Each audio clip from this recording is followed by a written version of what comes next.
Fala, minha turma! Como é que vocês estão? Galera, hoje aqui no nosso podcast, nós vamos falar de assuntos assim, para a juventude, vamos falar de dinheiro, vamos falar de política, só um pouquinho, não vai ter tapas nem beijos, vamos falar da medicina e vamos falar, é claro, dos jovens, tá bom? Olha quem está na mesa comigo hoje, seja bem-vindo, Evandson, doutorado em filosofia da UFG. Muito obrigado pelo convite. E é claro, o nosso amigo está de volta. Só que agora ele está mais clean. A gente teve uma conversa antes e vocês vão sentir uma pequena diferença no visual dele, porque agora ele está todo tatuado. A gente vai descobrir isso aqui também. Seja bem-vindo, meu amigo Adrian. Satisfação muito grande novamente estar aqui, Daniel. Obrigado pelo convite. É uma honra estar aqui, poder discutir alguns temas aí importantíssimos. Maravilha, gente. É claro, hoje o meu filhote, o que eu amo tanto, meu filho homem, o filho do meio que mais sofre. Cauã, seja bem-vindo. É um convite, né? É muito grande estar aqui. Meu pai conversou bastante, eu resolvi participar aqui. Vamos ter um debate legal. Maravilha. Vamos começar, é claro, com o nosso convidado de honra, o Evandson. Evandson, o que te levou a ser professor de filosofia no Brasil? Que eu acho assim... eu acho que tem gente que nem sabe o que é filosofia. Conta um pouquinho pra gente. O que me levou a ser professor de filosofia? Uma reprovação na aula de anatomia. Eu era estudante de psicologia. E no curso de psicologia tem anatomia. E toda vez que eu ia lidar com os cadáveres, eu passava mal. Eu pensei, eu tenho que ir para uma área que eu goste e que não tenha gente morta. Tem, né? Mas eu não tenho que lidar com elas pessoalmente. É maravilha. Ele acaba conversando mais com os mortos do que com os vivos, né? Explica pra gente, só pra gente deixar bem claro, o que é filosofia? Ixi. E aí Explicar o conceito de filosofia é bem difícil. Não, mas assim... Você que tentar explicar o que é mais ou filosofia menos, já é... mais ou menos. Vamos assim, uma coisa rápida. Olha, historicamente, filosofia é uma área de conhecimento que surge lá na Grécia Antiga, né? Todo mundo sabe, os gregos, Sócrates, pré-socráticos, Sócrates, Platão, Aristóteles.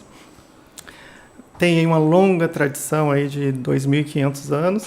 Na modernidade, né, ela meio que se profissionaliza, é um curso universitário, né? Nesse curso a gente estuda não só a tradição filosófica, essa história da filosofia, mas a gente trabalha com saberes filosóficos, né? Então tem diferentes áreas, né? Você tem a filosofia da linguagem, você tem a ética, você tem... estética, né? São diferentes áreas, mas em linhas gerais, assim como a gente define, né? É um tipo de conhecimento que lida com conceitos racionais. Alguém às vezes já pensou que você é um psicólogo? Não, vamos perguntar, vamos ter um aconselhamento aqui do filósofo. Tem alguma coisa a ver, não tem ou não? Quando eu falo assim, que eu sou professor de filosofia, filosofia que legal, mas o que é filosofia mesmo? O que você ensina? Eu tenho um lugar de fala aqui que quando meus amigos estão com algum problema, então, a gente sempre recorre ao Evandson. Quem sabe é um professor meu, muito querido lá na UFG. A filosofia acaba passando para ele, então, essa parte da psicologia, né? No meu trabalho, eu uso um pouco de filosofia. Os arquétipos que eu aplico nos meus retratos foi Platão que começou lá no início, entendeu? Então, no dia que tirarem a anatomia do curso, eu termino a psicologia. Então, maravilha. Mas você sabia que hoje em dia a anatomia ela está basicamente em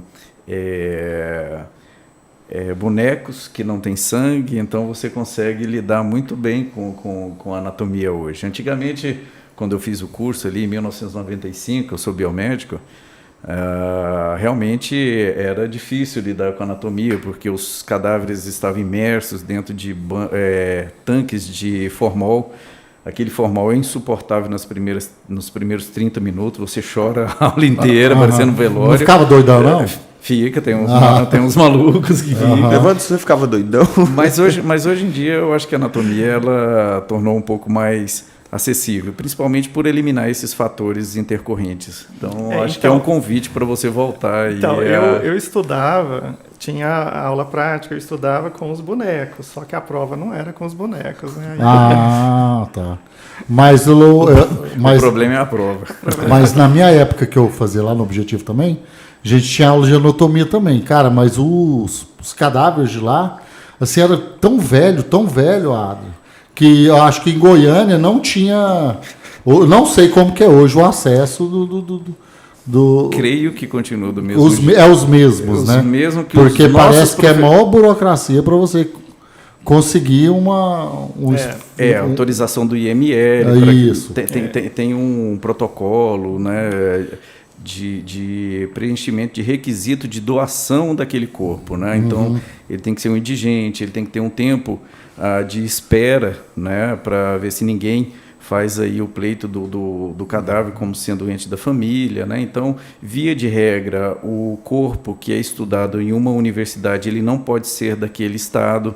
Então, via de regra, é doação de um outro estado, né? Então, por exemplo, um indigente que morreu atropelado no Pará, aí eles transportam esse corpo para a Bahia e vice-versa. Ô, Adrian, só para a gente concluir esse assunto horrível, se alguma pessoa fizer uma declaração, fala, não, eu quero ser estudado na universidade, pode ou não?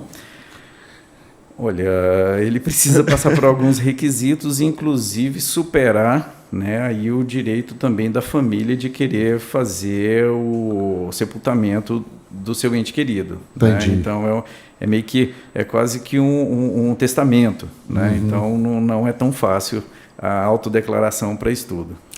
Professor, dizem que o cérebro do Einstein, né, ele partido. Foi? Ele foi partido em várias partes e foi levado para várias universidades. Tem nos Estados Unidos, Europa. Que ele fez essa autorização. Ele fez essa autorização por escrito, né?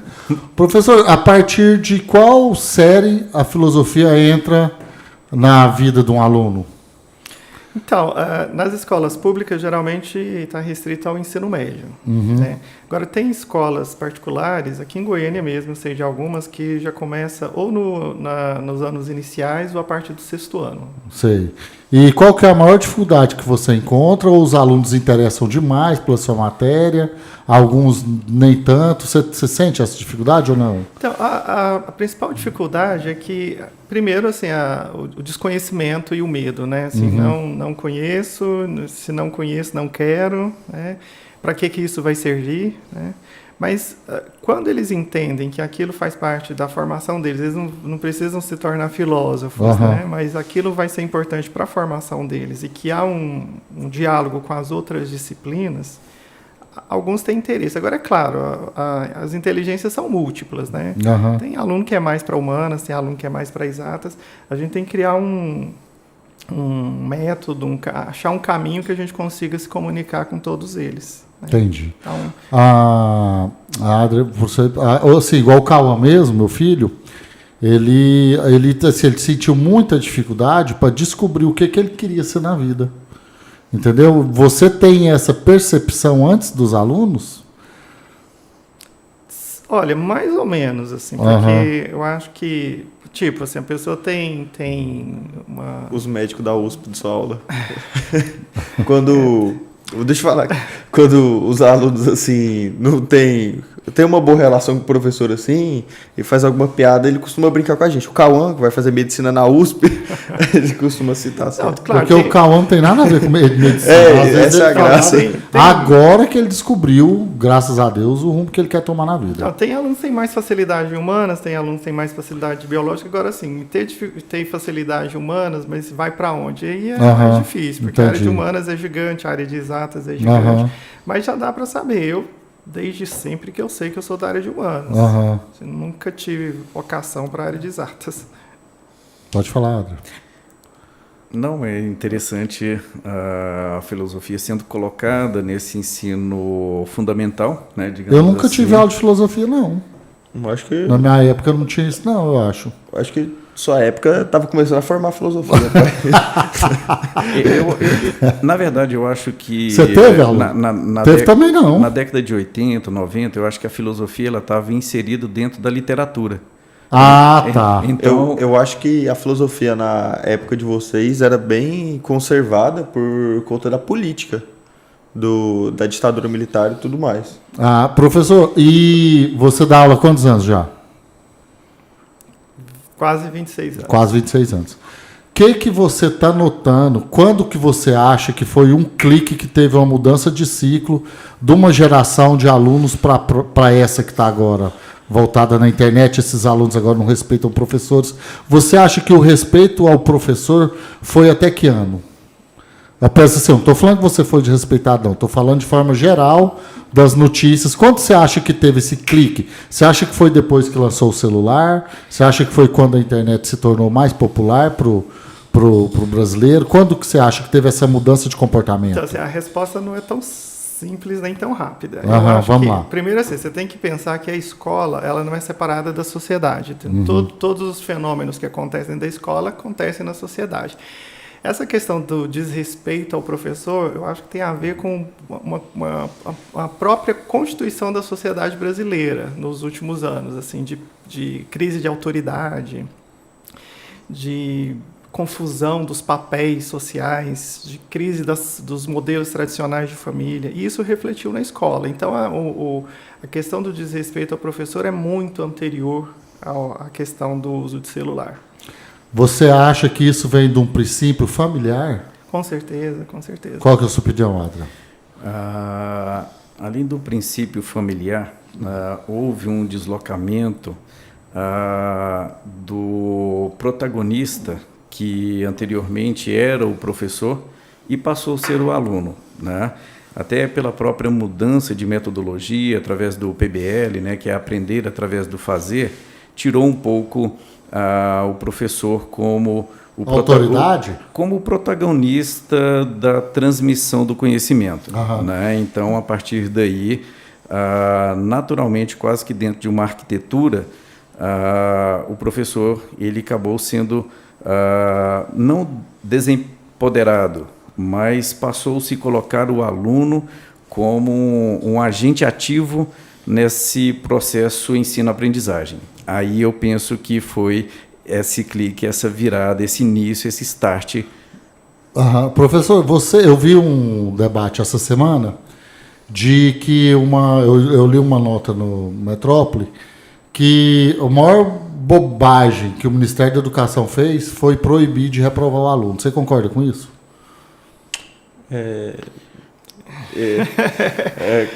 Pode dar sua opinião. Eu acho que eu sou contra qualquer tipo de reprovação, até que. Mas se o aluno não aprender, Cauã, não, mas ele tem que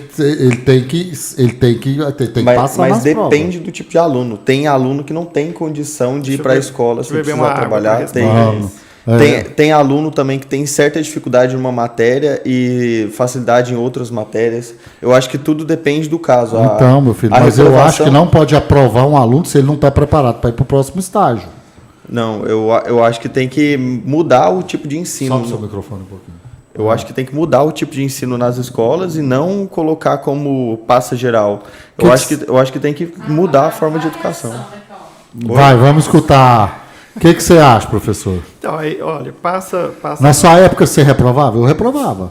Aqui também. Reprovei anatomia. Então, você reprovava na sua época, Adra? A gente não era obrigado a estudar e passar na matéria? Por que hoje nas escolas estaduais hoje não pode reprovar o aluno, gente? Então, são vários fatores aí. Olha. Vamos lá. Primeiro, condições de trabalho do professor, muito aluno, ele não consegue acompanhar o aluno...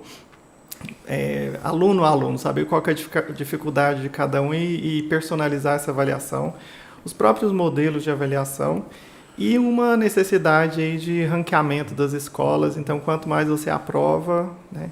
No papel, o modelo é o seguinte: Cauã está com dificuldade em química, ele vai ser reprovado só em química. Como é que você acertou? Ele seria reprovado só em química, ele passaria para a série seguinte. E ficava na dependência. E na dependência. Só que nas condições reais das escolas públicas, isso é muito difícil, essa recuperação. Então, assim, na teoria é bonito, assim, a dificuldade ele é em química, então passa ele. Agora, o que a gente vê, que eu ouço muitos professores reclamando, eu trabalho com formação de professores, é que algumas secretarias de educação, estaduais, municipais, há uma pressão para essa aprovação automática por uma questão de ranqueamento das escolas, né? Olha, tanto que essa escola é boa, ninguém foi reprovado, né? Então é uma situação complexa. Mas isso não é uma farsa, professor? Eles mesmos sabendo disso? É uma farsa. É uma farsa. E não só uma farsa, mas vai ter um reflexo no mercado no de futuro. trabalho. No futuro vai ter um reflexo. Como eu disse, a solução não é passar todo mundo, a solução é mudar o sistema educacional. Mas a pergunta é, a intenção não é justamente essa? Jogar esse pessoal no mercado de trabalho Deixar o pessoal mais burro e pobre. seja o que Deus quiser. E ainda com um agravante, né, que esses jovens estão sendo entregues ao mercado de trabalho despreparado e vão confrontar com a inteligência artificial, com a robotização de empresas de médio porte, de grande porte, que praticamente eles têm esse conhecimento. A máquina vai ter esse conhecimento, o software tem esse conhecimento científico. Então, essa intenção de jogar um jovem despreparado, não quero entrar em teoria de conspiração, mas há de se ter aí um senso crítico, principalmente dos jovens, a tentar buscar essa realidade de formação que eles estão passando nesse momento. Eu fotografei semana retrasada o Congresso Nacional de Softwares aqui do Brasil. Foi aqui na SEG, aqui em Goiânia. E lá, eu assisti as palestras, né, porque eu estava lá o tempo todo. Vários gestores, CEOs. Aliás, depois eu até quero negócio de CEO aqui, que um professor falou essa semana, eu quero debater com vocês aqui também. Ele falou assim, que a mulher que estava lá, que hoje ela não vai deixar o filho dela fazer um curso na faculdade. Ela vai pagar um curso profissionalizante para ele, na área dela, né, de software, porque ela acha perca de tempo uma faculdade para um aluno. Vocês concordam com isso ou não? Vai virar todo mundo coach de internet. Postar videozinho. Ganhei, quer faturar $500 mil. Olha, na UFG eu sei que esses cursos da área de informática, muitos alunos não concluem, porque eles já vão para o mercado de trabalho e no mercado de trabalho... Começa a ganhar muito dinheiro. Começa a ganhar muito dinheiro. Geralmente quem fica é quem quer seguir carreira acadêmica. Acho que é uma pergunta que a gente tem que se fazer. Assim, será que toda profissão precisa passar pela universidade? Acho que não. Bom, eu também acredito que o caminho da universidade ele não é o único caminho, porém, existem algumas profissões que você só consegue adquirir se você passar pela universidade. Por exemplo, se você quiser... na área da saúde, sim, né? Se você quiser ser um engenheiro, também. Se você quiser ser um advogado, então, assim, depende muito da sua aspiração, depende muito daquilo que você quer. E o que você deseja no coração, ele não pode ser intrinsecamente ligado a ganhar dinheiro. Então, isso são duas coisas que o acadêmico ele precisa desvincular na hora de escolher se ele vai ou não fazer universidade. Porque ele não pode estar mirando numa profissão baseado no dinheiro. Ele tem que mirar a profissão baseado na sua aptidão, naquilo que ele gosta de fazer. Eu vou fazer uma pergunta então para vocês, até para o Cauã. Cauã, o que você acha? Responde essa aí. Você acha que a pessoa tem que fazer faculdade ou não, pelo seu ponto de vista jovem? Eu acho que todo mundo, desde quando é menor, tem os pais falando no ouvido para escolher tal profissão, por causa do dinheiro, por causa da honra que ela vai ganhar fazendo tal faculdade. E eu acho isso completamente errado. Minha vida inteira eu tive, até agora, né, como se eu fosse velho, eu tive dificuldade em escolher meu curso, porque colocando pressão da família, a medicina, a engenharia, esses cursos, e nunca estava ouvindo o que eu queria fazer. Até que participei de uma simulação e etc, fui conhecendo mais. Pode explicar, filho, que você participou. Eu participei de uma simulação que estava tendo da União Europeia lá na UFG. E fiquei apaixonado em defender o país. E fui estudar mais sobre direito. Descobri que em direito cai sociologia, filosofia, história, só matéria que eu gosto, e fiquei apaixonado pela área. Tanto é que você ganhou, né, filho? Em primeiro lugar. Né? Ganhei lá o o jornal, e ele defendeu a Hungria. Detalhe, ele não sabia nada da Hungria. Ficou estudando lá em casa até 1h da manhã. Eu não sabia nada da Hungria, mas faz parte. E eu acho que o professor Evanderson, ele ajuda muita gente nisso. Evanderson, o Cauã tá doido pra gente chegar na parte que ele quer chegar. O Evanderson, gente, ele, além de ele ser professor de filosofia, ele ensina o aluno, assim, ou mostra um caminho, aliás, na parte de aplicação de dinheiro, né? Como não gastar dinheiro à toa. Fala um pouquinho desse projeto seu pra gente. No ensino médio do CEPAI, a gente tem 2 tipos de disciplinas. As disciplinas do núcleo básico, que são aquelas disciplinas obrigatórias, e a gente tem liberdade para oferecer o que a gente quiser nas disciplinas eletivas.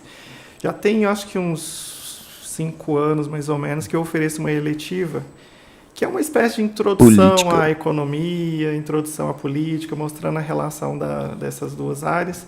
Então, assim, eu não sou economista, né? Eu sou um filósofo, mas que sou curioso nessa área.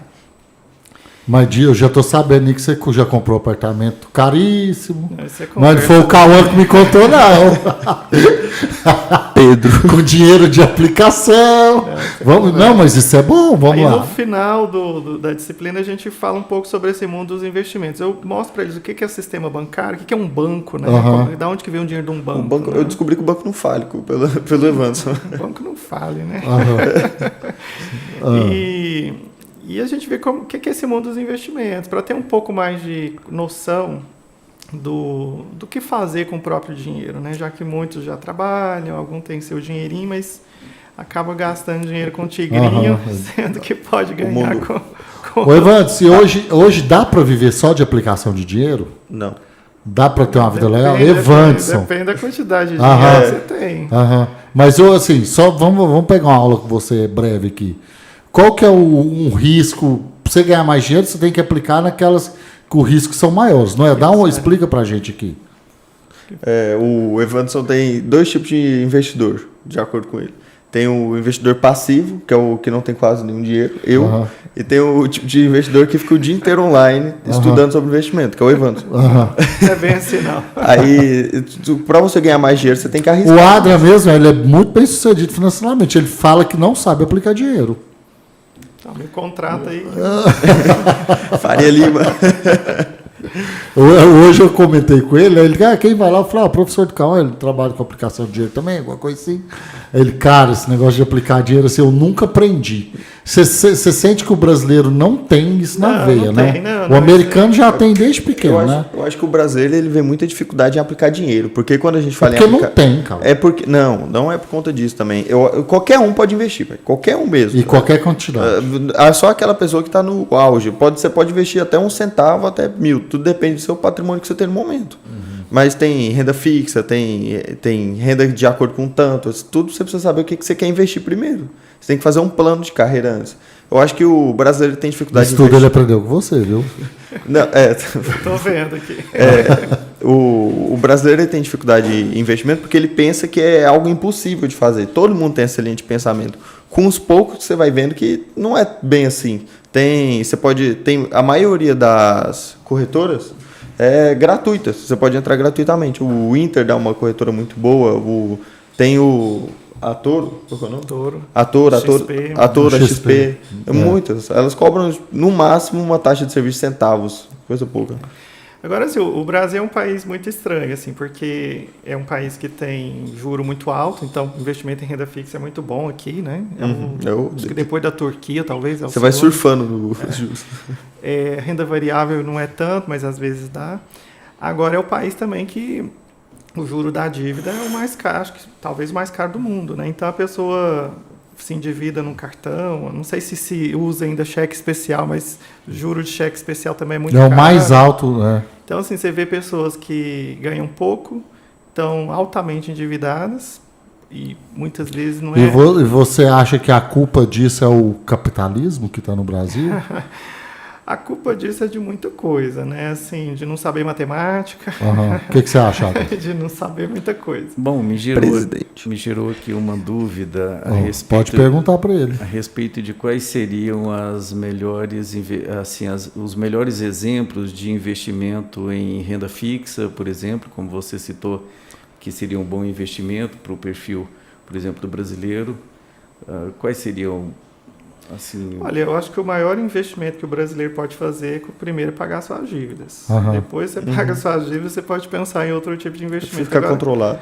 Agora um país que a taxa Selic é 15%, né, eu acho que a renda fixa é um bom caminho. Agora, para quem gosta de arriscar, tem bolsa de valores. Entendi. Não está num bom momento, não, mas... A bolsa de valores depende muito. Quando ela cai assim, você tem que analisar primeiro, porque a gente vê que banco não falha, como o Anderson disse. Por que banco não falha, Vanto? Olha, desde a crise bancária dos anos 90, Banco Econômico quebrou, vários bancos quebraram aqui, a gente teve o caso do BEG, Caixego. O sistema financeiro brasileiro, ele é muito bem organizado e muito moderno. Acredito até que mais moderno que Europa, talvez até Estados Unidos. Tem mecanismos de ajuda do Banco Central ou de outros bancos, né? Um exemplo, o Banco do Silvio Santos, ou agora o Banco... O Pan-Americano quebrou, né? Não quebrou, né? A Caixa e acho que o Santander foram lá e compraram. Entendi. E sempre tem aí o caso do Banco Master, né? Assim, vai quebrar, não vai. E o assim. BEG? O BEG quebrou?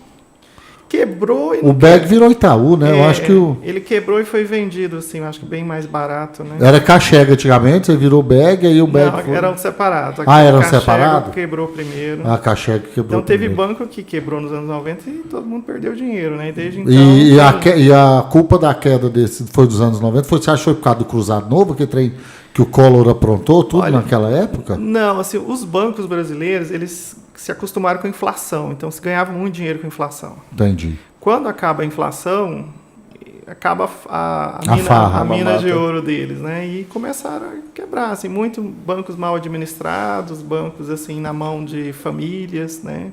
Não tinha muita profissionalização, banco na mão de estados. Você pensar assim, o BEG, por exemplo, o BEG o dinheiro do BEG não era do BEG, eu acho que era do Banco do Brasil, me parece. Eu sei que o governo gastava a rodo e quem tinha que repor era o Banco do Brasil. Entendi. Chegou um momento que cortaram. Falar em Banco do Brasil, você acha que essa lei magnífica aí, porque está proibindo aí o Alexandre de Moraes, a família dele agora completa, até o escritório dele, e o Banco do Brasil falou que não vai bloquear Você acha que isso vai assim, os Estados Unidos, você acha que vai penalizar o Banco do Brasil por causa disso, pelo que você entende da área bancária? Não estou falando de política, não. Estou falando assim, porque são todos interligados. Você acha que o brasileiro vai pagar o pato, todo mundo? O Banco do Brasil é o maior banco público, acho que é o segundo maior do Brasil, depois do Itaú, né? É o maior financiador do agro. Então, assim, não sei, mexer com o Banco do Brasil... Seria um tiro no pé. É complicado. Não, eu só estou te perguntando porque... Estou pensando na conjuntura. Eu estou pensando também. Mexer com o Banco do Brasil, o que você acha, com muita gente. Você que é um cara... Bom, eu vi uma reportagem hoje exatamente falando sobre isso e parece que essa decisão de punir ou não através da lei Magnitsky depende muito de uma ação muito... digamos assim, concentrada o poder na mão do Donald Trump, né? Porque a partir do momento que ele deu a lei Magnitsky foi aplicada, então significa que quem foi punido não pode utilizar o sistema americano. E o Banco do Brasil está ligado ao SWIFT. Ao SWIFT. Então, nenhum banco poderia quebrar essa regra. Então, mas se quebrar, por exemplo, vai fechar o Banco do Brasil e todo mundo sai perdendo? Existe aí, então, eu acho que é uma visão muito mais holística a ser pensada, né, com efeitos colaterais muito mais amplos, né, do que simplesmente a gente conseguir fazer uma análise mais simples. Eu acho que a resposta para isso é mais complexa. Mas eu gostaria de, já que a gente está falando em dinheiro, fazer uma pergunta, né? Porque a gente está falando banco não Vamos quebra. lá, vamos sugar o máximo desse professor. Banco não quebra e tudo mais. Então, É difícil sugar o máximo quando, deles, não quando, deixa. quando um banco não quebra, qual que é a nossa principal satisfação? É saber que o dinheiro da gente não vai ser usurpado. O banco quebrou e levou o nosso dinheiro. E dentro desse conceito, eu queria saber do professor a participação das criptomoedas, né? Então, esse mercado que começa a ser mais eletrônico, ser mais por moedas virtuais, qual que é o cenário dela nessa atual conjuntura de briga geopolítica do mundo? Complicado essa pergunta, porque criptomoedas é uma realidade, eu acho que não tem como se não considerar isso, inclusive como uma forma de investimento, mas ainda é uma terra sem lei, né? Fala-se que é uma boa maneira de se lavar dinheiro, por exemplo, do tráfico. Aham. Então, assim, eu vejo alguns países tentando controlar o incontrolável. Eu não sei, é uma realidade que não tem A lastro. criptomoeda, quando ela foi criada, era baratinho, né? Ela não tem lastro na economia real, mas ao mesmo tempo você pode... Ela não tem rastro. Não tem Esse é o lastro e problema. não tem rastro. É um código. Quais seriam, por exemplo, os perigos ocultos, né, que uma criptomoeda pode estar escondendo de um investidor, né? Quais são os riscos que um corretor não vai lhe passar? A primeira coisa que a gente aprende quando começa a estudar um pouco sobre educação financeira e investimentos é tudo que valoriza muito rápido, Desvaloriza. você tem que tomar cuidado. A gente conhece essa história aqui em Goiás com a Avestruz Master, né? Então, Mas eu sei porque que a Avestruz Master quebrou. Depois eu vou te falar. O corretor tem que avisar dos riscos. O Bitcoin valorizou muito, mas também quando cai de uma vez, né? Então, tem que deixar claro isso para o investidor. Na época da Avestruz Master, nossa, eu conheço gente que vendeu o cartel da sogra. Eles tinham, tipo assim, eles tinham muito dinheiro para receber, certo? Só que tinha muita gente ao mesmo tempo tirando muito dinheiro, certo? Aí o que aconteceu? Parece que um gerente de banco recebeu uma ordem, não sei de quem aí, de um político, falou, cara, não é para você pagar mais, porque, tipo assim, às vezes eles descontavam 10 milhões na hora do almoço, Adrian, tinha sacado, mas à noite eles repunham, entendeu? Aí, tipo assim, aí devolveu um cheque, devolveu 2 cheques, aí, cara, caiu na boca de todo Perfeito, mundo. cara. Aí correu todo mundo lá para arrancar a grana. Aí foi onde que aconteceu esse... Mas dizem, professor, não sei se é verdade, você pode até confirmar comigo, que se não tivesse acontecido isso, antes, porque o frigorífico deles estava quase pronto, né? Que eles iam abater as aves, iam vender toda a carne para a Europa, o couro para o Japão, não sei, já estava assim, tudo engatilhado, estava só esperando o frigorífico terminar, que já estava quase pronto, que se tivesse deixado terminar e rodar do jeito que estava, disse que era um negócio que ia dar certo. Você ouviu falar isso ou não? Não. Na época eu via muito questionamento assim, mas ninguém come carne de avestruz, ninguém... Aqui nós não, né? Pois é, tinha esse questionamento. Diz que ia ser tudo exportado, né? Não, mas eu acho que era esquema de pirâmide mesmo. Não tem. É esquema de pirâmide de lavagem de dinheiro. Não, mas aqui em Goiás, calma. Não faz sim, não vai sim. Uai, pai. Por isso que deu errado. Você perdeu o dinheiro lá, Adra? A Adrian vendeu 3 apartamentos. Tá até calado ali no canto. Lavagem de dinheiro. Pra mim, é isso. Não, e sem falar que os filhos do homem, eles mostravam que gostavam de torrar dinheiro, ostentação o tempo todo. Ostentavam né? muito. Eu acho que o início da ostentação começou com eles, que depois foi passando para a internet.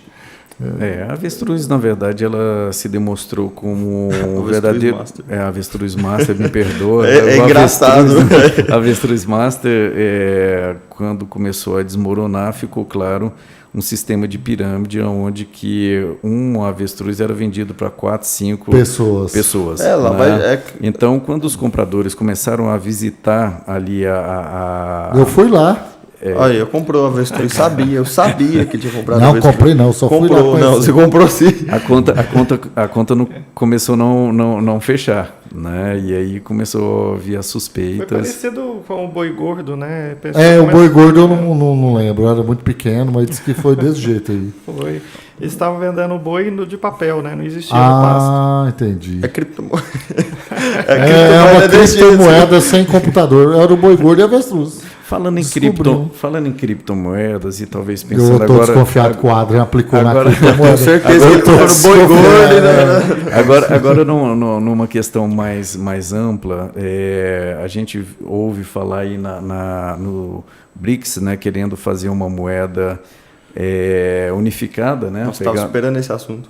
Pegando aí os BRICS, né? E para fazer frente ao dólar. E seria uma moeda, se eu não me engano, se eu estiver equivocado, por gentileza me corrija, mas seria uma moeda virtual, né? Então, aí entra a pergunta: E só para o que comércio. força essa moeda virtual ela tem de amparo, né, Uma das birras do Trump com o Lula é por causa dessa. exatamente, fundamentada, e quais são as reservas, as garantias que esse tipo de moeda vai trazer para esses países que aderirem. Aí eu não vou nem entrar em questão do shift, que os BRICS não têm um sistema capaz de absorver outros países para aderir a esse modelo, né? Então, mas pelo menos tentar entender o risco que seria para esses países trazer uma moeda basicamente virtual, se eu não estiver falando bobagem. A gente vê a força do BRICS quando o maior presidente do mundo fica preocupado, que é o Donald Trump. Mas porque ele não queria deixar o dólar perder o valor da moeda mundial. Não, ele vendo lá do ponto de vista dos Estados Unidos de querer defender a sua moeda é muito inteligente da parte dele. Só que a maioria das ações que ele cometeu foi só ameaças. Até que a gente tem o termo usado que é o Donald Trump, que ele é um taco, que é Trump always stick out, que é o Trump sempre amarela, que está sendo muito usado como uma forma de provocação. Que nem ele teve tarifando o Brasil desse tempo para cá, querendo causar um tipo de crise. Mas o Lula, eu falo mesmo, o Lula ele se posicionou muito bem contra os Estados Unidos. Até que ele apareceu na página do New York Times como o presidente que enfrentou o Donald Trump e venceu. Porque claramente ele venceu. O Trump ele tinha colocado as tarifas de 200%, mas depois foi retirando todas. E toda vez que ele falava, vou tirar, ele sempre tirava as tarifas e falava, vou colocar de novo, e não colocava, sempre adiava. E a gente vê que o Trump, a maioria das falas dele é só fala mesmo. Professor, Até que ele tentou derrubar o BRICS, colocando tarifas na gente, e não funcionou, né? Porque o BRICS ainda está com força total, até que teve a implementação de mais 3 novos países de um tempo para cá. E todo mundo que cedeu as tarifas para ele teve alguma penalidade, né? Como o caso da Europa, que paga 12% de tarifa mesmo aceitando todos os termos, vendendo produto mais barato e tendo prejuízo. Ô, professor, antes de você complementar o Cauã, na hora que você for responder ele, você já conclui também, você acha que todo mundo está achando que essa taxação do que o Trump está dando agora no Brasil é por causa do Eduardo Bolsonaro lá nos Estados Unidos, mas na verdade é por causa do BRICS, não é ou não? Qual que é a sua opinião? Eu tenho Eduardo Bolsonaro. Eu tenho opinião meio polêmica. Não, mas pode falar, que aí você pode... A taxação, na verdade, ela começou antes do Trump, né? No governo, no primeiro Trump, já teve um aumento de taxação no Brasil. Entrou o Biden, ele não baixou as taxas. Então, assim, ele está continuando uma coisa que ele já fez lá atrás. Então, assim, não é de agora. Agora está mais explícito porque virou aí Eles viraram jogaram a bomba lá pro homem. Eu não tem nada contra nem a favor. Agora é muito para jogar para a plateia dele, assim, porque ele fala que é defesa 100%, 50%, mas aí quando você pega a lista, não é 50% para todas as áreas, tem área que é 20%, tem área que é 25%, então assim, é muito para a plateia ver. O que está por trás aí é um modelo econômico. Os Estados Unidos estão adotando um modelo econômico se fechando para o mundo, tentando resgatar o que eles perderam com a globalização, né? Que são indústrias, produção de bens, enfim. Se vai dar certo, não sei, porque, sinceramente, assim, não dá para competir com os BRICS, sobretudo com China e Índia, que tem muita mão de obra barata. A China é o único país que muito dá complicado. E o caso do Brasil, a relação nossa com a China ou com os outros países. O Brasil também é um país fechado. A gente tem taxas altas de importação para muitas áreas aí. A gente nunca parou para... A imprensa, pelo menos onde eu tenho lido, nunca tem mostrado, mas a gente também é meio Trump com os outros países. Com os menores, né? Mas... Com grandes também. Com grandes mesmo. Também, assim, a nossa relação... Sabia disso, Adra? Eu não.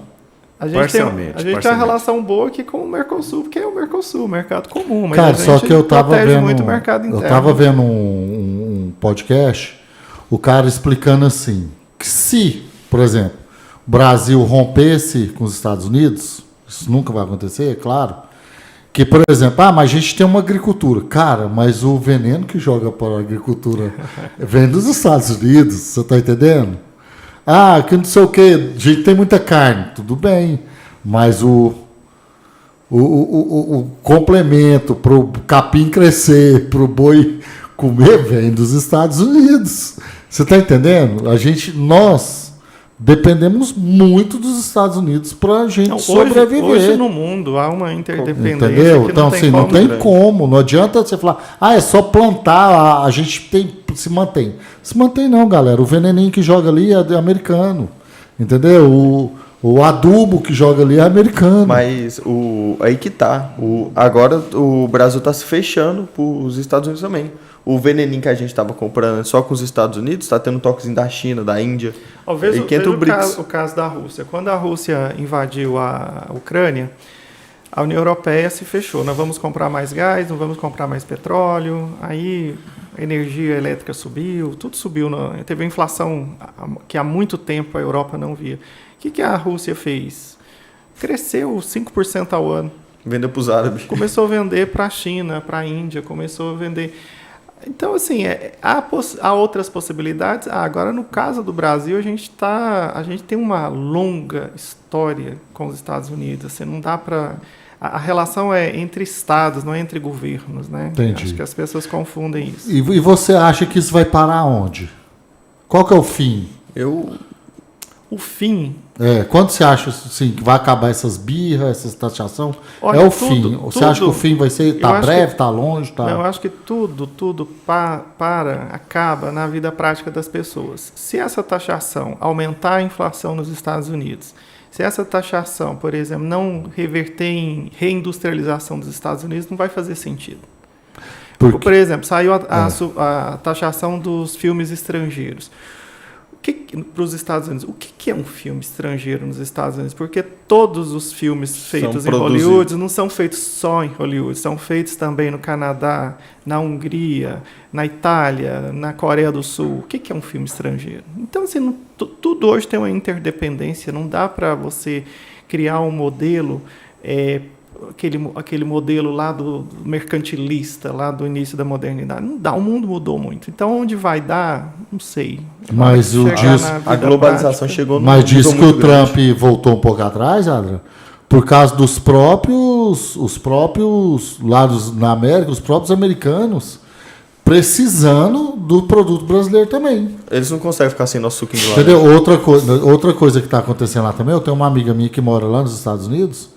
Ela me contou, assim, que os fazendeiros de lá vão quebrar. Porque toda a mão de obra, 90% era de estrangeiro. E ele está pegando esses estrangeiros e mandando tudo embora, de volta para casa.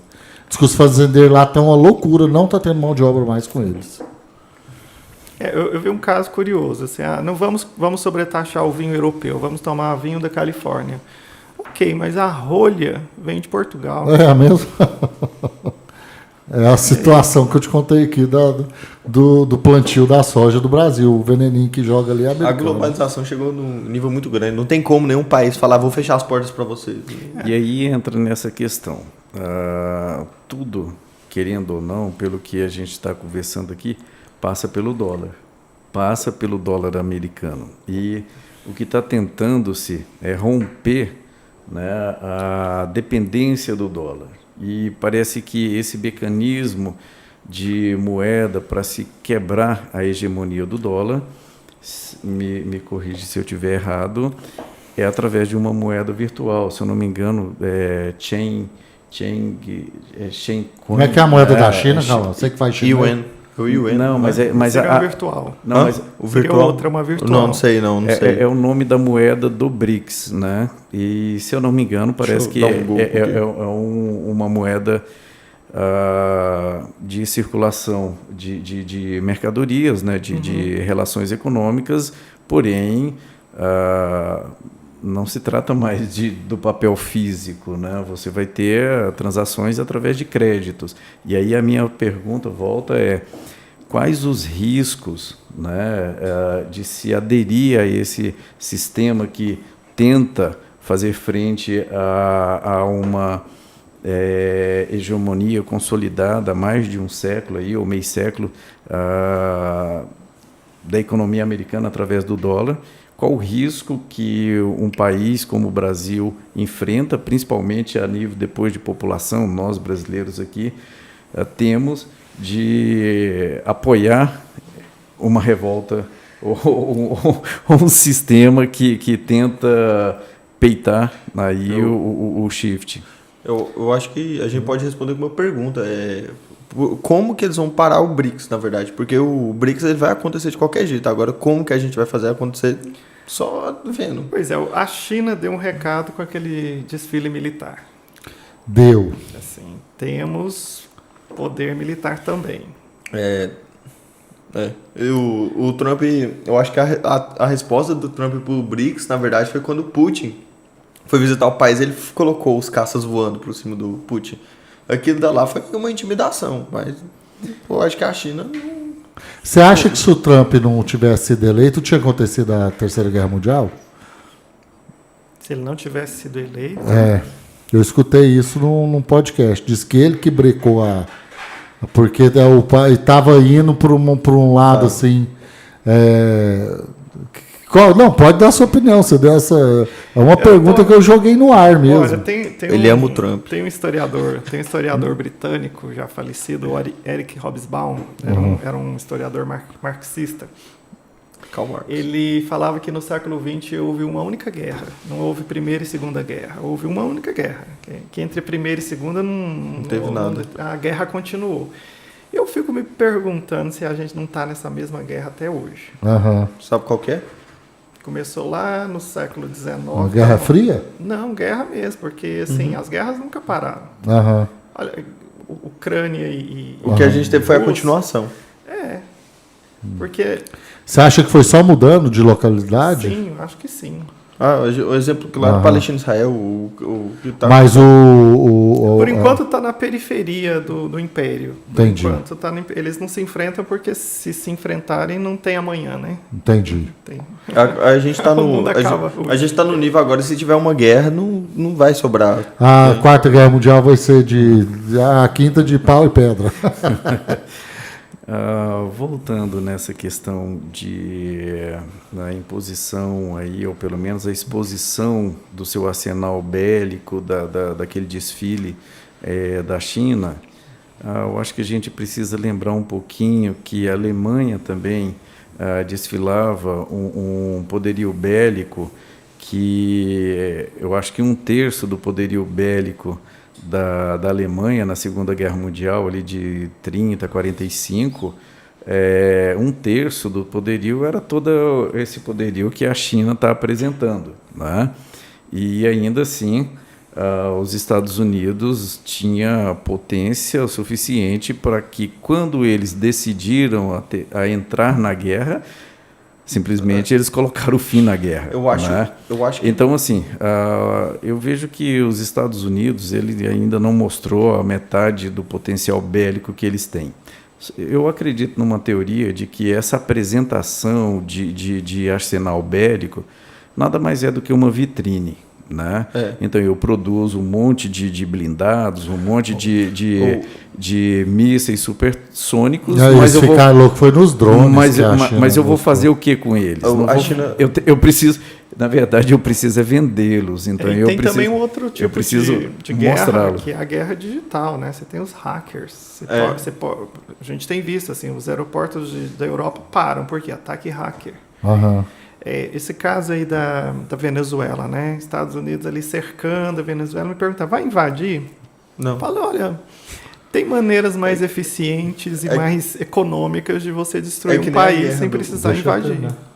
Aquele país que produz chips, qual que é o nome? Taiwan. A invasão de Taiwan, que a gente estava conversando. Vai invadir com a Venezuela? Não, gente. Você acha que não vai? Mas o que tá saindo ali, eles estão explodindo os barquinhos, né? Não, fala assim, invadir nos Eu moldes, entendi, nos eu moldes entendi. tradicionais que Aham. a gente via no Mas nos filmes. a questão da guerra, deixa eu te falar, os Estados Unidos, você está falando aí que a China desfilou lá, pode juntar todos o mundo inteiro contra os Estados Unidos, que não dá o arsenal dos Estados Unidos. Sabia disso, professor? De bomba atômica, eu acho que só a Rússia chega perto. Mas assim, os aviões tudo, míssil, pode juntar o mundo contra os Estados Unidos, que ele ainda é maior. Mas na Segunda Guerra Mundial. Se você pegar o mapa de bases que tem dos Estados Unidos do mundo, tem base em todos os Aham, lugares. então, assim, os Estados assim. Unidos é muito forte, cara, militarmente falando. Assim, de todos, você acha que a China mesmo, ela não peitou, né? Os Estados Unidos de frente, né? Você acha que ela peitou ou não? Peitou.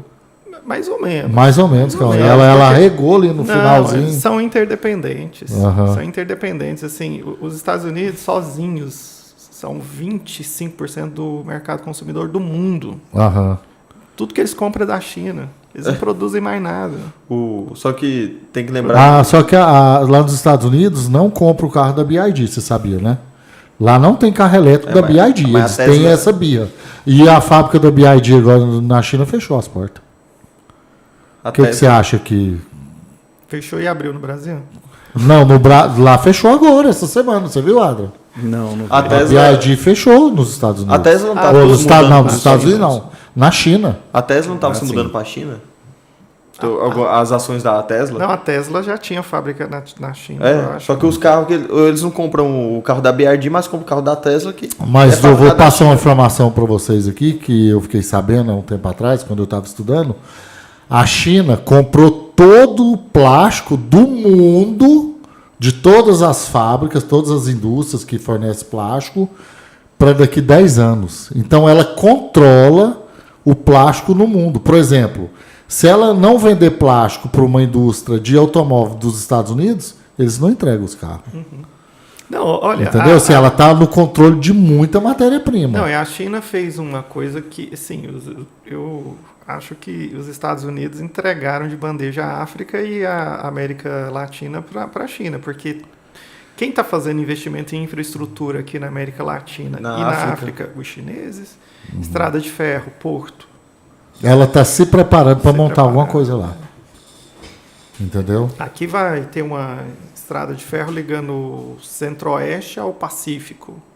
Quem vai financiar isso? Provavelmente os chineses. Mas, assim, o propósito não é entrar em política, muito menos política partidária, mas basta a gente lembrar que no governo anterior foi tentado fazer uma ferrovia ligando o leste, né, ali passando pela Bahia, e basicamente o Ministério Público, o IBAMA, barrou a construção dessa ferrovia.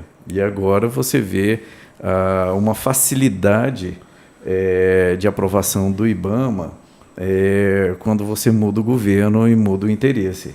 Então, assim, essa questão de industrialização, de quem financia, está muito voltado para uma questão política, para uma questão ideológica, que o Brasil ele já tomou um partido. O governo atual ele tem um posicionamento, né? E, enfim, o Brasil parece que ele tem um posicionamento já as relações ideológicas rompidas com as ideias americanas, né, conservadoras. O Brasil parece ser muito mais progressista do que conservador. E isso acaba abrindo portas para o mesmo projeto que poderia ser financiado e acontecer de uma forma muito mais barata, mas prefere-se, por questões ideológicas, abrir para um parceiro que pensa ideologicamente parecido, do que necessariamente o custo-benefício daquela industrialização, daquela benfeitoria para o país. Não sei se eu estou equivocado. Olha que essa cara. Não, é porque eu só fiquei pensando aqui, quando você falou que o governo é muito progressista, eu fiquei pensando, será que é mesmo? Pode dar sua opinião, professor. O Evandro, eu já discuti com o Evandro, que ele é muito de jeito. Qualquer coisa que você pergunta para ele, se ele fica meio calado na dele, ele sabe do assunto. Não, eu vou dar um exemplo aqui que aconteceu na sala de aula essa semana. Ah, por favor. Eu perguntei assim, alunos de ensino médio, alunos aí na 16, 17 anos. Eu estou aqui como leigo. Eu perguntei assim para eles assim, gente, com muita honestidade, assim, quem aqui se identifica com direita? Quem aqui se identifica com esquerda? Aí quem se identifica com direita? Aí alguns assim levantaram a mão, assim, com vergonha. Mas você acha que a UFG reprime? Aí quem se Esquerda. identifica com direita? A maioria. Aí eu falei, tá, o que a esquerda defende? Oh. Ninguém sabia. O que a direita defende? Não, é só porque o meu pai é de direita. Então, assim, sabe, essa coisa de quando fala assim, é progressista, eu fico, ai, meu Jesus, o que isso significa? Porque a gente usa essas palavras sem saber. Porque, olha, no plano da economia, esse governo não é de esquerda. É um governo de direita. Sei lá, centro-direita. É porque explica para as pessoas o que é progressista. Até que o pessoal de esquerda... Deixa ele explicar o que é progressista, porque tanta gente tem tanta dúvida. Sei lá o que é, cada um diz uma coisa. O que é, Adra, progressista? Bom, a gente precisa relembrar as palavras de Olavo de Carvalho, né? Quando ele cita aí o Foro de São Paulo, que o Foro de São Paulo ele não se trata simplesmente de um controle de partidos políticos e tal. Ele tem um projeto muito maior de governo, né? E ali existe uma hierarquia de comando, uma cadeia de comando, de controle, né? Então, quando a gente fala de progressista, né, a gente está falando de uma agenda, né? A gente está falando de uma agenda muito bem definida. E essas agendas definidas, ela tem tópicos definidos já pré-estabelecido, como, por exemplo, eu não quero ser polêmico, mas já que me perguntou o que é o progressista, será que o país realmente é? Foi colocado em discussão se o aborto deveria ser legalizado no país, né? Enfim, tem inúmeros outros temas que são realmente progressistas, como famílias alternativas, né? Então, se eu me identifico com um casamento com um coelho, então, desde que haja amor, essa família ela precisa ser pautada no amor e não na relação homem e mulher, que é a família tradicional. Então, todos esses conceitos que quebra o tradicionalismo, aquilo que nos trouxe até aqui através da evolução biológica, é o progressista, né? Então, isso fica muito claro. Quando, no livro do Russell Kirk, ele traz muito bem a definição também do conservadorismo. E o conservadorismo, ele não é contra as mudanças, mas ele é a favor da mudança com propósito. O propósito da mudança, ela não pode estar em si próprio. E já para o progressista, o objetivo final da mudança é na própria mudança. Qual o resultado final do benefício da mudança não interessa, desde que eu mude o status quo e ainda que o caos seja o final da minha mudança, eu estou feliz pela mudança em si. Então, assim, basicamente, não sou professor de filosofia nem de história, mas, assim, pelo pouco que a gente ouve, existe essa diferença entre progressista e conservadorismo. E o país ele tem, ao meu ver, aí hoje uma tendência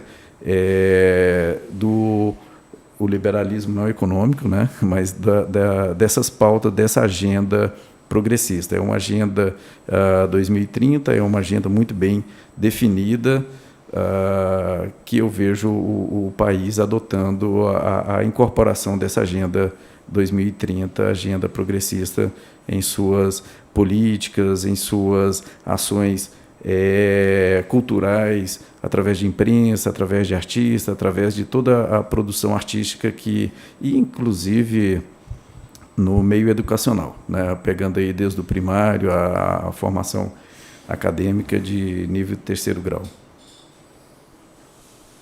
Por favor. Bom, eu não gosto muito da palavra progressista, porque me lembra progressão. Progressão na matemática depois do 1 vem o 2, depois do 2 vem o 3, então assim, é como se você já soubesse o que vem depois. Uhum. Ao invés da palavra progressista, eu prefiro pensar, talvez o verbo pensar, né? Uhum. Pessoas que pensam, porque a história ela não é linear. Por mais que você faça um projeto tentando imaginar o futuro, vamos olhar para Brasília, né? Olha como é que eles imaginaram o futuro, olha o que é aquela cidade hoje. Uhum. Então, eu não acredito em nenhuma proposta que veja a história de maneira determinista. Mas, ao mesmo tempo, eu sei que, vamos pensar o termo conservador, né? Eu sempre gosto de relativizar. Conservador em relação a quê, né? Porque tem gente aí que quer viver nos anos 50, por exemplo. Assim, a pessoa não tem noção que era, como a vida era ruim nos anos 50 comparado com a nossa na maioria dos aspectos. Então, conservador em relação a quê? Progressista em relação a quê? No final das contas, você tem que pensar. Ô, professor, eu não quero entrar muito em política, não, mas já entrando. Só um pedacinho. Não, só um pedacinho. Eu quero, não. Já estamos saindo. A gente vai sair lá. Não, assim, porque, sabe o que eu vejo? Assim, eu não estou falando só do PT, não estou falando da direita, esquerda, essas coisas. O PT, por exemplo, está no governo há quanto tempo? Né? Quantos anos? Não vou falar mal, não. Só estou falando há quanto tempo, né? Sai, volta, parece que um volta, o outro sai, parece que fica fazendo um ciclo, certo? Uhum. Aí, por exemplo, você não acha que às vezes os eleitores, os jovens de hoje, que você trabalha com eles, às vezes você não tenta mostrar o cenário atual para eles, ou não? Ou você fica naquele cenário atual lá atrás, onde todo mundo conseguiu comprar seu carrinho, onde todo mundo conseguiu comprar sua casa, aquele tempo já passou, mesmo sendo o mesmo governo. Hoje o cenário atual não é diferente lá desse. Então, olha, primeiro assim, como que você explica isso para os alunos de hoje? Primeiro assim, primeiro definir que eu falo para os meus alunos que política não é partido político. Política é tudo aquilo que diz respeito à vida coletiva. Né? Segundo, a pobreza da vida política no Brasil, tanto da vida política no sentido de vida coletiva quanto no sentido político partidário. Todas as nossas lideranças políticos partidárias são do século XX. Todas têm pautas do século XX, seja de esquerda, seja de direita. Ponto 1. Segundo, polarização. Falo para eles, os únicos que ganham com polarização são os que estão no poder. Então, não embarque nessa ilusão de lulismo versus bolsonarismo, porque o jogo é quanto mais polarização, menos renovação vai ter. Então, não tem gente nova, né? Não tem gente nova. Não tem, a gente fica procurando.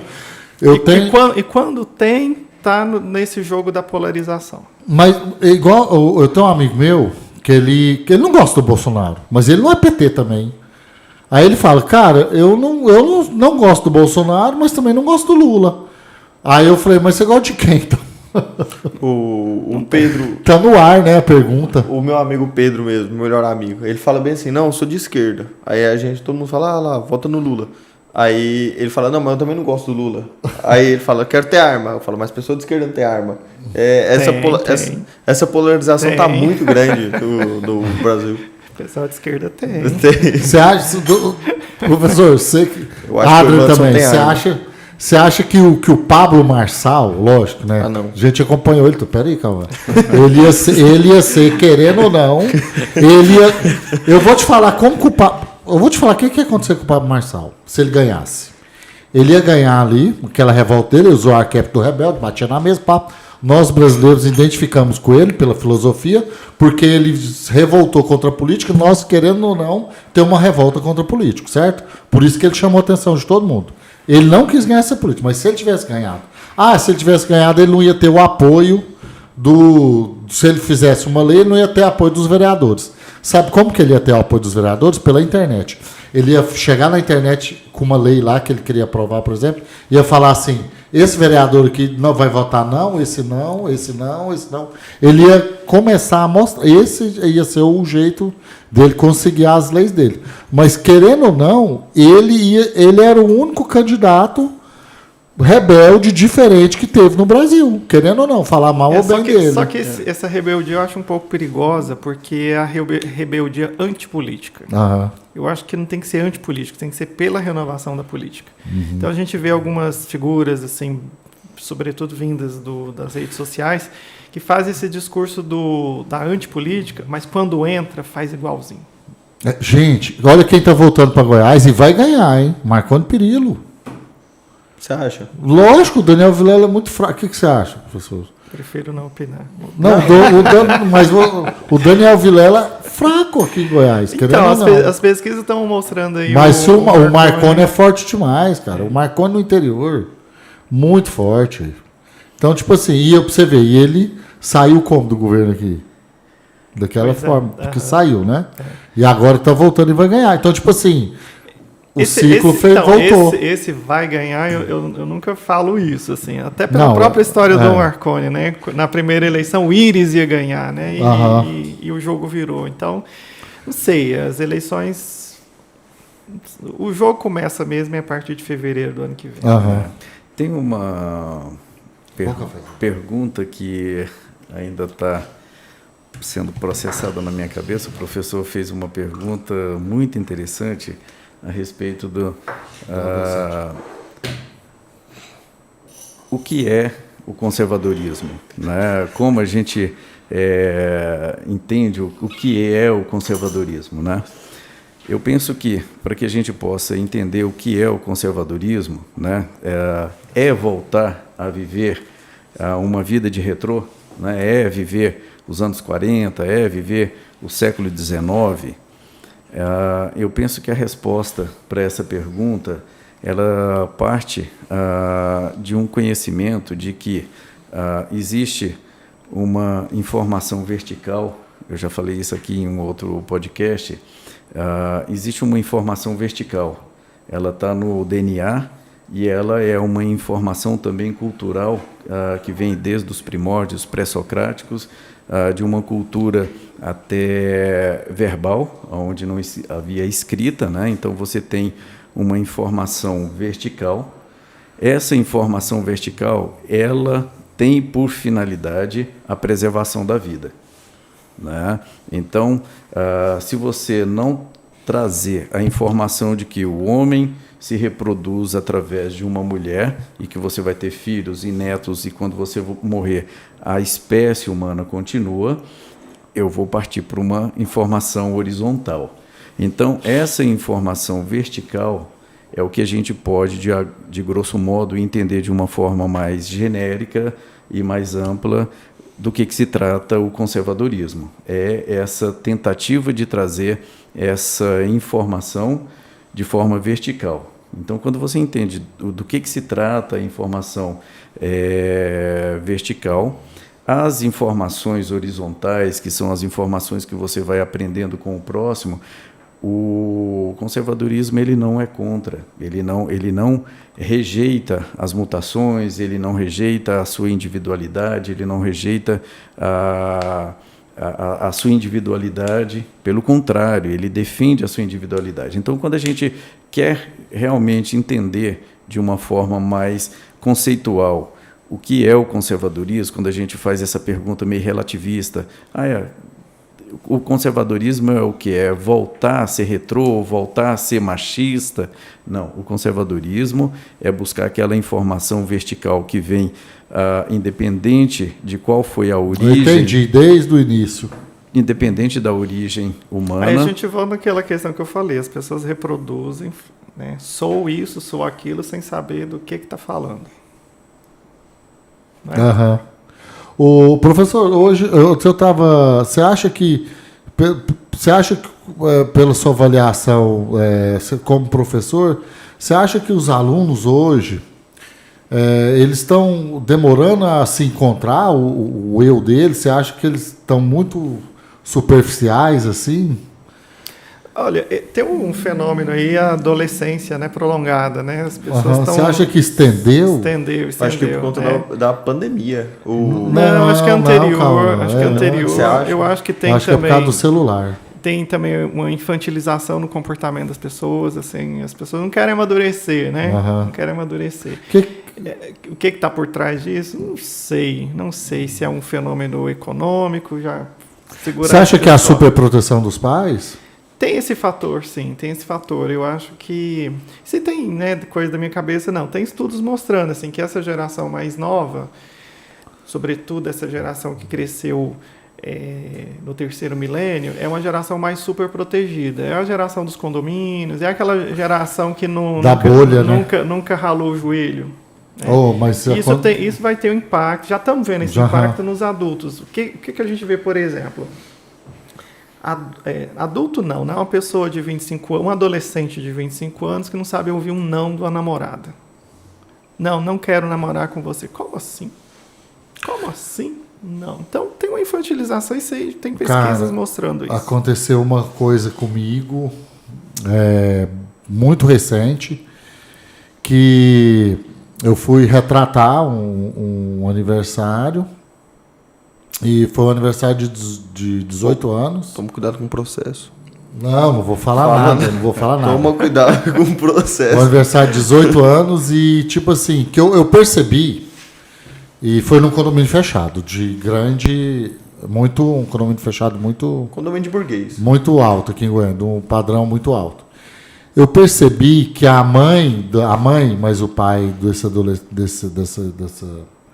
estava mostrando para ele que a partir de 18 anos ele podia fazer várias coisas na vida. Pois lá no aniversário. Tipo assim, a mãe e o pai querendo que o filho amadureça mais rápido. Porque, assim, mostrando para ele, meu filho, agora você pode tirar a carteira de motorista, agora você pode ir, agora você pode viajar sozinho, agora você pode namorar, agora você está entendendo ou não o que eu quis dizer? Uhum. Eu acho que os pais perceberam Uma coisa que ele deveria aprender sozinho, né? O Cauã, Né? assim, é meu filho aqui, não é porque ele está aqui, mas ele vai de onde onde ele quer. Eu tive uma experiência agora no meio do ano. Eu sabia. Eu fiquei um mês lá na Inglaterra. Aham. Fui para Oxford. E lá eu convivi com muitos adolescentes que estavam lá estudando inglês. E via-se adolescentes de 14, 15, 16 anos, né? Aí eu volto para o Brasil e comento com alguns colegas que têm filhos na cidade. Nossa, que legal. Olha, com 16 anos viajando pela Europa, Aham. nunca que eu vou deixar meu filho viajar Aí, sozinho. É muito perigoso. Falei, na Europa, Não, eu posso jogar um negócio no ar aqui? Depois você assiste o podcast meu com o delegado Humberto Teófilo, que ele teve aqui nas mesas, inclusive ele estava sentado aí, até aí no seu lugar.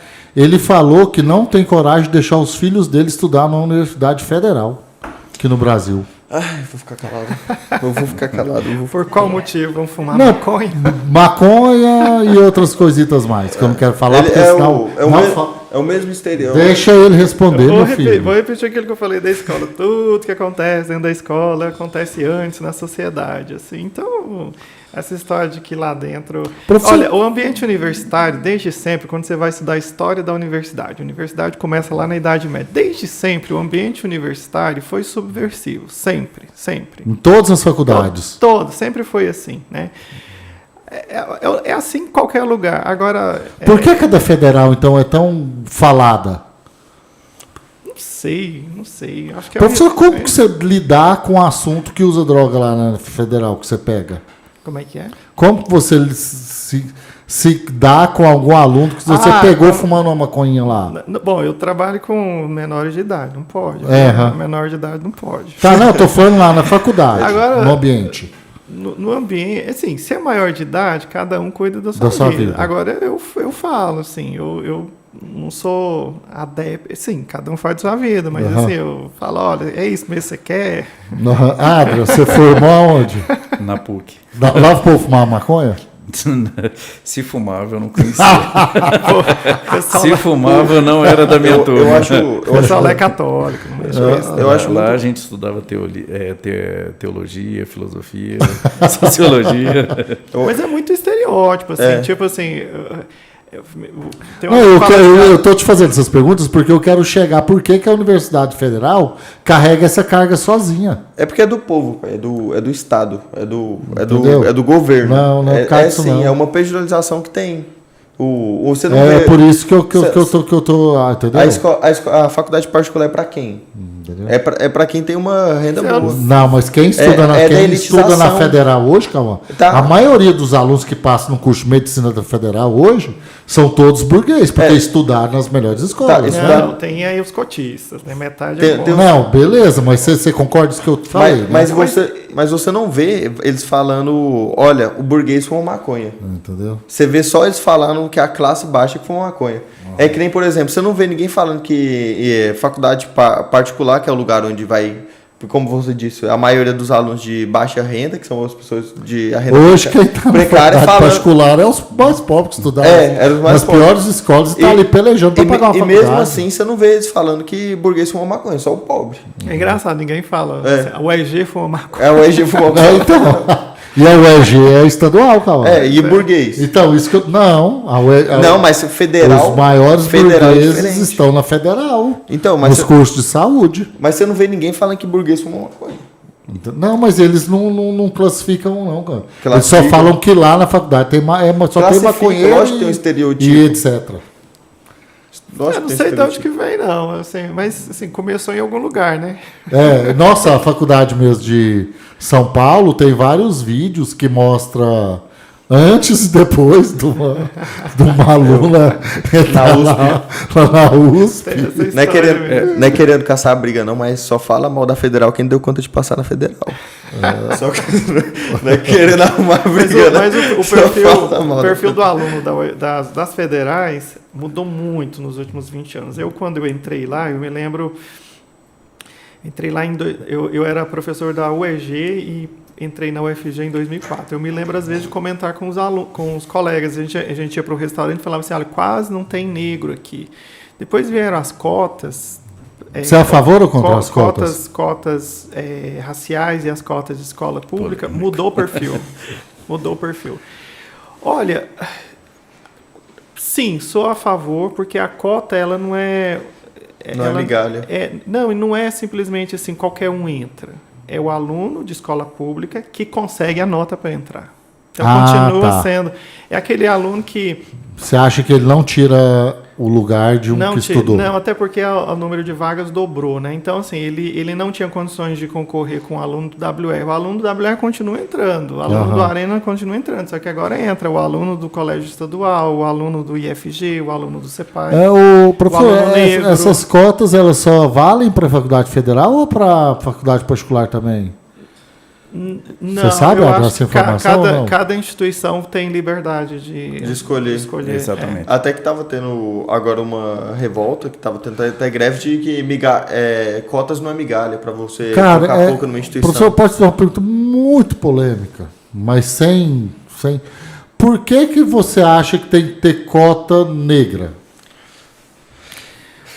Vamos lá, a cota ela não é só para cor de pele, ela é social também. Vou contar uma história aqui para você. Porque, tipo assim, a cor da pessoa não define se ela é mais inteligente ou se ela mas deixa eu contar uma história. Não é sobre inteligência. Não, mas deixa ele responder. Uma vez eu... Assim, de escola pública eu até entendo, mas por que tem que ter uma cota Então, de cor? Então, mas não é Sendo só que se de... não é igual. Não, mas não é só de cor, não. Deixa eu te contar essa história. Explica aí. Uma vez eu tava numa reunião de um conselho superior lá e chegou um processo lá que a gente tinha que votar. E o processo igual no judiciário, né? Defesa, acusação e a gente vota. A gente era o júri.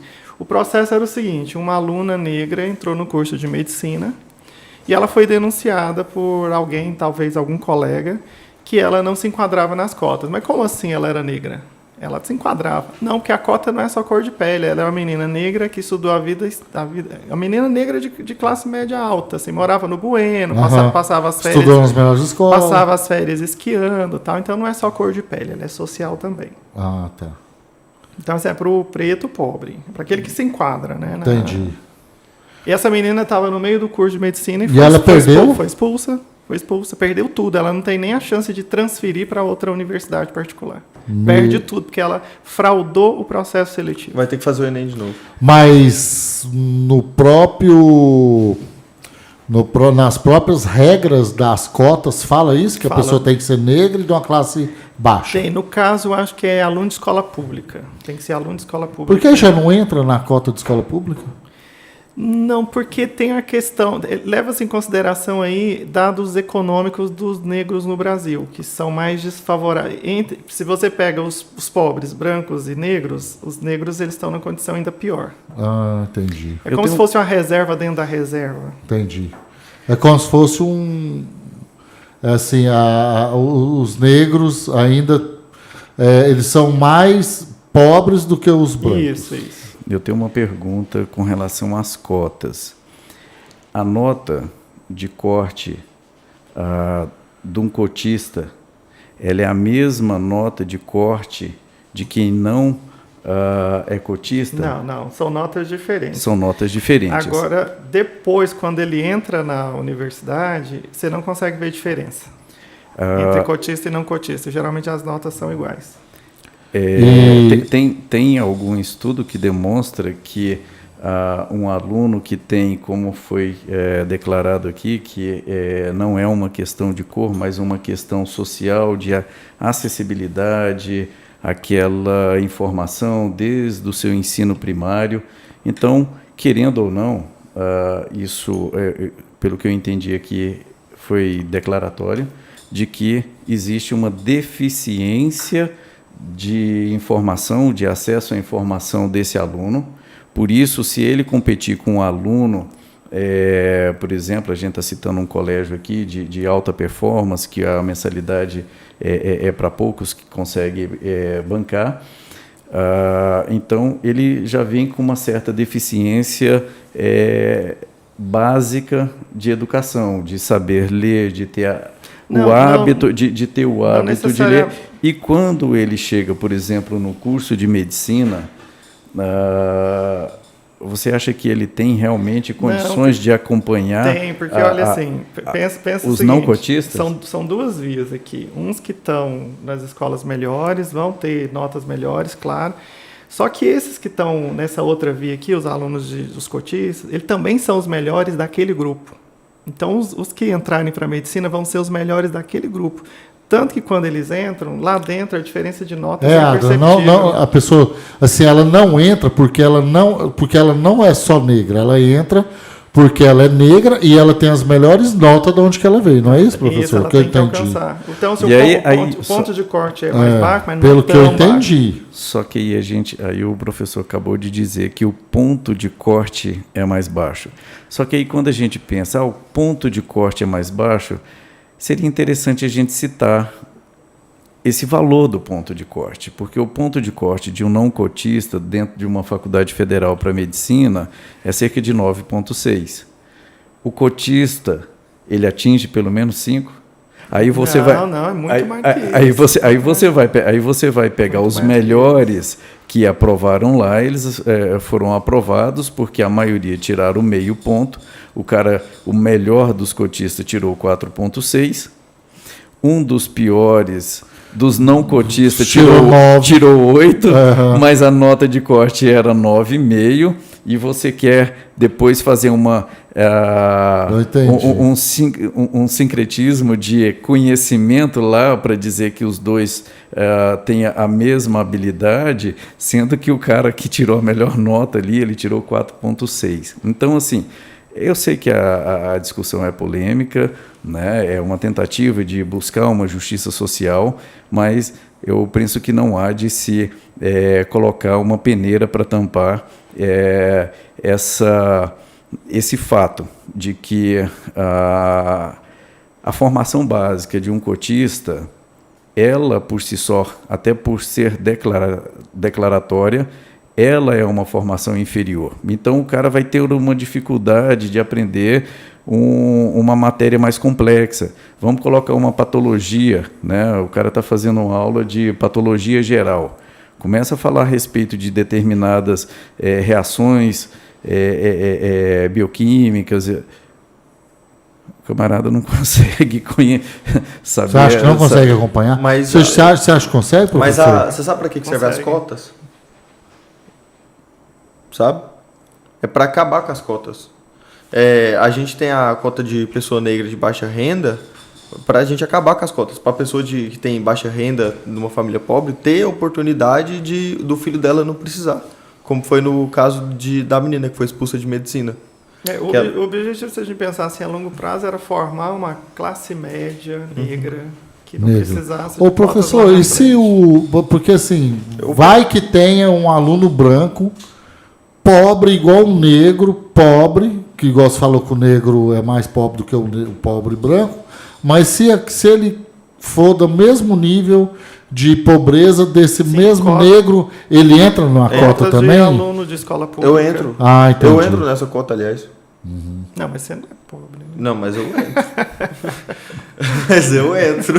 Independente. Um exemplo. Mostrou o extrato da conta Mas do eu pai. entro. A bicicletinha dele tá ali embaixo, a elétrica.